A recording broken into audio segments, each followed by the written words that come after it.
सभापति महोदय, मैं एक अत्यंत गंभीर, महत्वपूर्ण और चिंताजनक विषय पर सदन का ध्यान आकृष्ट करना चाहूंगा।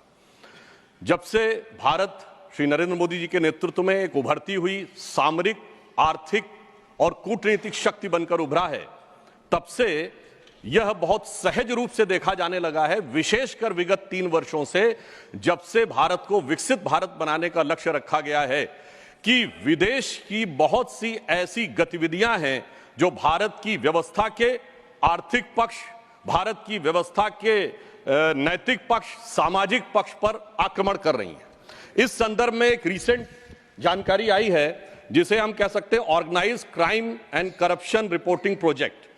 A French publication has recently published its own report based on its investigation on the Sarajevo-based OCCRP, Organized Crime Corruption Reporting Project. This new report of the media report has claimed. You will lay the report on the table of the House. जी। And इस report के अनुसार ये कहा गया है कि इस प्रोजेक्ट को फॉरेन गवर्नमेंट्स की फंडिंग है और उसका फोकस इंडिया के ऊपर भी है, और इस फॉरेन गवर्नमेंट की फंडिंग के साथ साथ जॉर्ज सोरोस के साथ भी इनका कनेक्शन है। अब ये केवल हम एक रिपोर्ट के आधार पर नहीं कह रहे हैं सभापति महोदय, मैं सदन का ध्यान आकृष्ट करना चाहूंगा कि विगत 3 वर्षों से ये क्या एक संयोग है कि जिस समय भारत की संसद का सत्र चलता है, मैं सिर्फ एक संयोग बता रहा हूं, भारतीय फार्मर्स के बारे में रिपोर्ट आती है 3 फरवरी 2021, बजट सत्र है 29 जनवरी 2021। पेगासस रिपोर्ट आती है 18 जुलाई 2021, मानसून सत्र है 19 जुलाई 2021। उसके बाद 31 जनवरी 2023 से भारत की संसद का बजट सत्र शुरू होता है और 24 जनवरी 2023 को हिंडनबर्ग रिपोर्ट आती है। जनवरी 2023 में भारत की संसद का सत्र शुरू होता है और 17 जनवरी 2023 को बीबीसी की डॉक्यूमेंट्री आती है, इंडिया द मोदी क्वेश्चन। और गंभीर महत्वपूर्ण बात है, 20 जुलाई 2023 को भारत की संसद का सत्र शुरू होता है और मणिपुर वायलेंस का वीडियो 19 जुलाई 2023, ठीक एक दिन पहले जारी होता है। पूरे सीक्वेंस में अगर हम चलें तो महोदय मैं याद दिलाना चाहूंगा कि 10 मई 2024 को कोविड वैक्सीन के बारे में एक रिपोर्ट छपती है, जिस समय भारत का चुनाव प्रचार अपने पूर्ण उसके ऊपर था। फिर अभी वर्तमान सत्र हम बताना चाहते हैं कि मानसून सत्र 22 जुलाई से 9 अगस्त के बीच में शुरू होता है और 10 अगस्त को हिंडनबर्ग की रिपोर्ट आती है। वर्तमान सत्र 25 नवंबर से प्रारंभ होता है और 20 नवंबर को अमेरिकन कोर्ट के एक अटॉर्नी की रिपोर्ट आती है एक बिजनेस हाउस के संदर्भ में। मैं सिर्फ देश के सामने बात रखना चाहता हूं।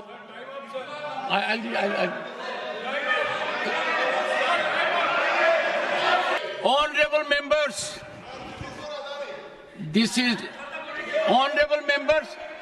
I'll give honorable members. I will give time because listen to me. This is a very serious issue, and we need to have opinion from everyone this side.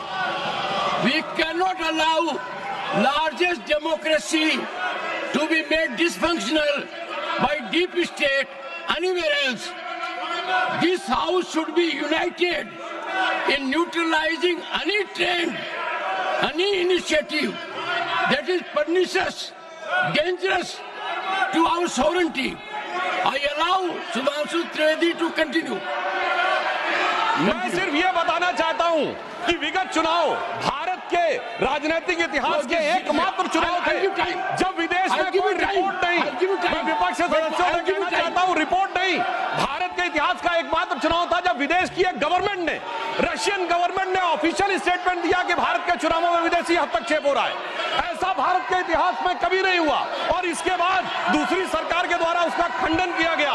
महोदय, मैं अपने विपक्ष के साथियों से पूछना चाहता हूं कि यह जान के हो रहा है या अनजाने में? अगर अनजाने में हो रहा है तो ईमानदारी से आइए और खुलकर चर्चा करिए।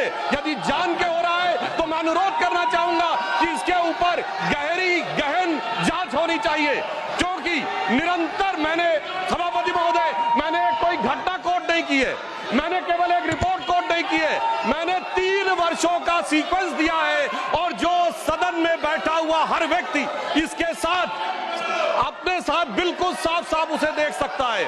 और मगर मैं यह भी कहना चाहता हूं सभापति महोदय कि जिन लोगों के दिल में यह ख्वाब है, यह बड़ी एक सहज स्वाभाविक सी बात है, जिन लोगों के दिल में यह ख्वाब है कि वो भारत को झुका लेंगे, तो मैं उनसे कहना चाहता हूं कि हम श्री नरेंद्र मोदी जी के नेतृत्व में जिस प्रकार से आगे बढ़ रहे हैं, ये मत सोचें कि विदेश से किसी चीज का आज प्रभाव पड़ने वाला। आज भारत अपने स्वाभिमान के साथ आगे बढ़ रहा है।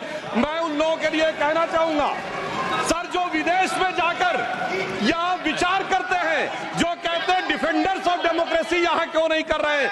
सर, डिफेंडर्स ऑफ डेमोक्रेसी जिनको कहते थे वो प्रधानमंत्री जी की तारीफ कर रहे हैं। इसलिए मैं कहना चाहूंगा, विदेश का लाभ लेकर, विदेश की छांव लेकर जो भारत में हो रहा है, उनके लिए एक पंक्ति कहना चाहूंगा कि अपने वतन पर सदियों तक है रही हुकूमत गैरों की, लेकिन कुछ चेहरों पर अब तक धूल है उनके पैरों की।